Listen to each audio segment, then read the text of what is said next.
Mutual fund అంటే stock మార్కెట్ల full risk అనుకుంటున్నారా? యాక్చువల్లీ అది తప్పు. మ్యూచువల్ ఫండ్ అంటే డైరెక్ట్ స్టాక్ మార్కెట్ల రిస్క్ కాదు. ఎందుకంటే మీ ఇన్వెస్ట్మెంట్ ఒకే కంపెనీ ఒకే సెక్టర్లో ఇన్వెస్ట్ అవ్వదు. మల్టిపుల్ కంపెనీస్ అండ్ డిఫరెంట్ సెక్టర్స్లో స్మాల్ పోర్షన్స్ ఇన్వెస్ట్ చేస్తారు.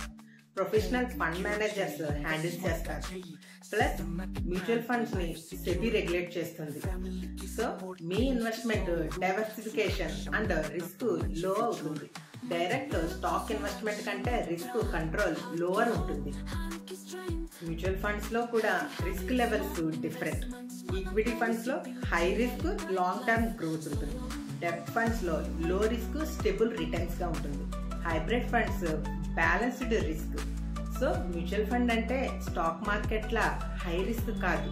మీ గోల్ కి రైట్ ఫండ్స్ చూస్ చేసుకుంటే సేఫ్ అండ్ స్మార్ట్ ఆప్షన్. ఇలాంటి డౌట్స్ అన్ని క్లియర్ చేసుకోవాలనుకుంటున్నారా? మీ గోల్ కి ఏ ఫండ్ బాగా ఉంటుందో తెలుసుకోవాలనుకుంటున్నారా? నన్ను కాంటాక్ట్ అవ్వండి.